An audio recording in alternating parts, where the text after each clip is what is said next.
Hello guys. So ഞാൻ ഇന്നലെ bazooka കണ്ടായിരുന്നു. ലേറ്റ് നൈറ്റ് ഷോ ആയിരുന്നു. അപ്പോൾ അതിനുശേഷം എനിക്ക് റിവ്യൂ ഇടാൻ ടൈം ഇല്ലാത്തതുകൊണ്ടാണ് ഞാൻ പിന്നെ ഇന്നിടാന്ന് വിചാരിച്ചത്. സിനിമ പറയുകയാണെങ്കിൽ ആ, എനിക്ക് മമ്മൂക്കയുടെ പറയാനുള്ളത്, ഇപ്പോൾ ഒരാൾ വന്ന് കഥ പറഞ്ഞു കഴിഞ്ഞാൽ പുള്ളിക്കാരൻ്റെ കഥ കൊള്ളാമെങ്കിൽ ആ കഥ ആ കഥ കേട്ടിട്ട് പുള്ളിക്കാരൻ ആദ്യമായിട്ട് ഒരു പടം ചെയ്യാൻ വരികയാണെങ്കിൽ ഡയറക്ഷൻ വേറെ ഏതെങ്കിലും പുള്ളിക്ക് കൊടുക്കുക. അല്ലാണ്ട് ആ കഥ കേട്ട ഉടനെ തന്നെ പുള്ളിക്കാരനോട് തന്നെ ഡയറക്ഷൻ ചെയ്യാൻ പറഞ്ഞാൽ ഇതുപോലെ ഇരിക്കും. ഡയറക്ഷനിൽ ഭയങ്കര പ്രശ്നമുള്ള ഒരു മൂവിയാണിത്. ഈ ഒരു സിനിമ കണ്ടു കഴിഞ്ഞാൽ മനസ്സിലാവും ഡയറക്ഷൻ ഒരു മൂവിയിൽ എത്രത്തോളം. മൂവിയുടെ സോൾ എന്ന് പറയുന്നത് ഡയറക്ഷനാണ്. അതിൽ എന്തോരം മിസ്റ്റേക്സ് ഉണ്ടെന്ന് ഈ മൂവി കാണുമ്പോൾ തന്നെ മനസ്സിലാവും. അതേപോലെ തന്നെ മ്യൂസിക് ഡയറക്ഷനും എനിക്ക് ചെറുതായിട്ടൊന്ന് പാളിയേറ്റ് തോന്നുന്നുണ്ട്. അനാവശ്യമായിട്ടുള്ള ബി ജി എമ്മും, അനാവശ്യമായിട്ടുള്ള എലവേഷൻ, അനാവശ്യമായിട്ടുള്ള സീൻസിന് ചേരാത്ത രീതിയിലുള്ള മ്യൂസിക്സാണ് എനിക്ക് ഇതിൽ നിന്ന് ലഭിച്ചത്. അതുപോലെ തന്നെ എനിക്ക് പറയാനുള്ളതാണെങ്കിൽ മമ്മൂക്കയ്ക്ക് പറ്റിയൊരു വേഷമായിട്ട് എനിക്കിത് ഫീൽ ചെയ്തില്ല. അപ്പോൾ വേറൊന്നും കൊണ്ടല്ല, മമ്മൂക്കയ്ക്ക് പറ്റുമായിരിക്കും. പക്ഷേ ഇപ്പോൾ നമ്മൾ മോഹൻലാലിൻ്റെ ബിഗ് ബ്രദറും ബിഗ് ബ്രദറും അതേപോലെ തന്നെ ബ്രോഡാഡിയും എടുത്തു കഴിഞ്ഞാൽ നമുക്ക് മനസ്സിലാവും ഒരു ഡയറക്ഷനിലുള്ള ആ ഒരു രീതി എന്താണെന്ന്. അതായത് ഒരു ഡയറക്ടർ, നല്ലൊരു ഡയറക്ടർ ആണെങ്കിൽ ആ ഒരു ആക്ടറിൻ്റെ പൊട്ടൻഷ്യൽ ഫുള്ള് പുറത്തെടുക്കാൻ പറ്റും. അതേപോലെ തന്നെ ഫുള്ള് യൂസ് ചെയ്യാൻ പറ്റും. അതാണ് നമുക്ക് ബ്രോഡാഡിയിൽ കാണാൻ പറ്റിയത്. നമ്മളെല്ലാവരും വിചാരിച്ചിരുന്നത് ലാലേട്ട അവിടെ അതോടെ നമ്മുടെ ബോട്ടോക്സ് അതിനുശേഷം ഇനിയൊരു തിരിച്ചുവരവ് കാണില്ല എന്ന് വിചാരിച്ചിരിക്കുകയായിരുന്നു. പക്ഷേ ലൂസിഫർ, ബ്രോഡാഡി, അതിലെല്ലാം വളരെ നല്ലൊരു മികച്ച കാഴ്ചയാണ്, തിരിച്ചുവരവാണ് നമ്മൾ കണ്ടത്. അത് ആ ഡയറക്ടറിൻ്റെ കഴിവ് തന്നെയാണ്. അതുപോലെ തന്നെയാണ് ഞാൻ ഈ നമ്മുടെ ഈ ബിഗ് ബ്രദർ നോക്കുമ്പോഴത്തേനാണെങ്കിൽ ഡയറക്ടർ കാണിച്ചു വെച്ചിരിക്കുന്ന അറിയാലോ. അപ്പോൾ അതുപോലെ തന്നെയാണ് ഈ സിനിമയിലും മമ്മൂക്കേനെ ഫുള്ളായിട്ട് യൂസ് ചെയ്യാൻ പറ്റിയെന്ന് എനിക്ക് തോന്നുന്നില്ല. അതുപോലെ തന്നെ അതിലെ ഓക്കെ, ലാസ്റ്റ് 20 മിനിറ്റ്സ് ആണ് ഞാൻ പറയുന്നത്.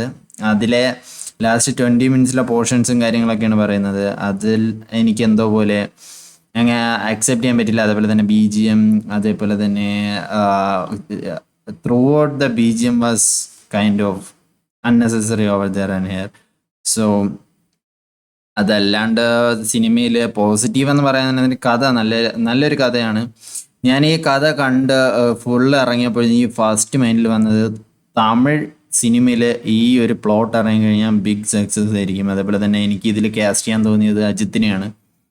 അങ്ങനെയാണെങ്കിൽ ഇതൊരു ഹ്യൂജ് സക്സസ് ആവുമെന്നാണ് എൻ്റെ ഒരു വിശ്വാസം. കാരണം നല്ലൊരു പ്ലോട്ടാണ് ഇത് കഥ വന്നിരിക്കുന്നത്. അതേപോലെ തന്നെ സംഭാഷണം കുഴപ്പമില്ലാത്ത രീതിയിലാണ്. ഡയറക്ഷനിലാണ് ഭയങ്കരമായിട്ട് പാളിപ്പോയത്. സീൻ ബൈ സീൻ, ഒരു സീനിൽ നിന്ന് അടുത്ത സീനിലോട്ട് എങ്ങനെ പോകണം, ആ ഒരു ട്രാൻസാക്ഷൻ പീരീഡ് നമുക്ക് ഭയങ്കരമായിട്ട് ഫീൽ ചെയ്യുന്നുണ്ട്. അതായത് ഒരു ബന്ധമില്ലാത്ത സീൻസ് ഇങ്ങനെ ഓരോരോ സീൻ എടുത്ത് വെച്ചിരിക്കുന്നത് നമുക്കൊരു കണ്ടിന്യൂറ്റി എവിടെയും കിട്ടുന്നതായിട്ട് എനിക്കൊന്നും ഫീൽ ചെയ്തിട്ടില്ല. സിനിമയ്ക്ക് അകത്തോട്ട് കയറാൻ എനിക്ക് കഴിഞ്ഞില്ല. ഞാൻ മാക്സിമം ട്രൈ ചെയ്തു അകത്ത് കയറാൻ വേണ്ടി. കാരണം ഗെയിമിംഗ് ആണ്, ഞാനൊരു ഗെയിമറാണ്. അപ്പോൾ ആ ഗെയിമിംഗ് ലോകത്തോട്ട് കയറാൻ വേണ്ടി ഞാൻ കുറേ ശ്രമിച്ചു, പക്ഷെ നടക്കുന്നില്ല. എനിക്ക് തോന്നുന്നു ഡയറക്ഷനും അതേപോലെ തന്നെ മ്യൂസിക്കും അങ്ങോട്ട് സിങ്ക് ആവുന്നില്ല. അതേപോലെ തന്നെ സീൻ ബൈ സീൻ ഇങ്ങോട്ട് കയറുന്നില്ല. ഇമോഷണൽ കണക്ഷനും എനിക്ക് അവിടെ കിട്ടിയിട്ടില്ലായിരുന്നു. നല്ലൊരു പ്ലോട്ട്, അത് വ്യത്യസ്തമായൊരു പ്ലോട്ട് ഇംഗ്ലീഷ് മൂവീസിൽ രണ്ടു മൂന്നെണ്ണം ഞാൻ കണ്ടിട്ടുണ്ട്. പക്ഷേ എന്നിരുന്നാൽ പോലും ഇവിടെ വരുമ്പോഴത്തേനും ഇതൊരു ഫ്രഷ് സാധനമാണ്. അതിന് നല്ലൊരു കിടിലൊരു പ്ലോട്ടാണ്, കുറച്ച് റെഫറൻസും കാര്യങ്ങളും. പിന്നെ അതേപോലെ തന്നെ എടുത്തു പറയാനുള്ളത് നല്ലൊരു കാര്യം എന്ന് വെച്ചാൽ സിനിമാറ്റോഗ്രാഫി അത്യാവശ്യം നല്ല രീതിയിൽ തന്നെ പുള്ളിക്കാരൻ എടുത്തിട്ടുണ്ടായിരുന്നു. അപ്പോൾ ഇത് എല്ലാവർക്കും അറിയാം, നെപ്പോ കിഡ്സ് എന്നൊക്കെ വേണമെങ്കിൽ നമുക്ക് പറയാം. അവരുടെ ഒരു ഫസ്റ്റ് അറ്റംപ്റ്റ് അതുപോലെയുണ്ട്. അതുപോലെ തന്നെ സിനിമയിൽ അഭിനയിക്കുന്ന ഒരു പോലീസുകാരനുണ്ട്, ഡെന്നിസിൻ്റെ മകൻ, പുള്ളിക്കാരൻ്റെ സഹോദരൻ, അതായത് ഡയറക്ടറിൻ്റെ സഹോദരൻ. അപ്പോൾ അവരെല്ലാവരും കൂടെ ചേർന്നാണ് സിനിമ എടുത്തിരിക്കുന്നത്. അപ്പോൾ അതിൻ്റെതായ ഒരു ബാഡ് ഇൻഫ്ലുവൻസ് ഈ സിനിമയിൽ കാണുന്നുണ്ട്. എന്നിരുന്നാൽ കൂടെ അടുത്ത പടത്തിൽ ഇതെല്ലാം നന്നായിട്ട് തിരിച്ചു വരാൻ സാധിക്കട്ടെ എന്ന് ആശിക്കുന്നു. അതേപോലെ തന്നെ മമ്മൂക്കയ്ക്കും നല്ലൊരു മൂവി കിട്ടട്ടെ എന്ന് വിചാരിക്കുന്നു. ഈ പടം ഞാൻ വിചാരിച്ച അത്രയും നല്ല രീതിയിലേക്ക് പോകാൻ സാധിച്ചിട്ടില്ല. അതുകൊണ്ട് തന്നെ എന്നെ സംബന്ധിച്ചിടത്തോളം വിഷു വിന്നറായിട്ട് സെലക്ട് ചെയ്തിരിക്കുന്നത് ആലപ്പുഴ ജിങ്കാനയാണ്. ത്രൂ ഔട്ട് ഒരു ലാഗും ബോറും ഒന്നും എനിക്ക് അടിച്ചിട്ടില്ലായിരുന്നു. ബാക്കി എല്ലാ മൂവീസും ഒന്നിനൊന്ന് മെച്ചമായിട്ടാണ്.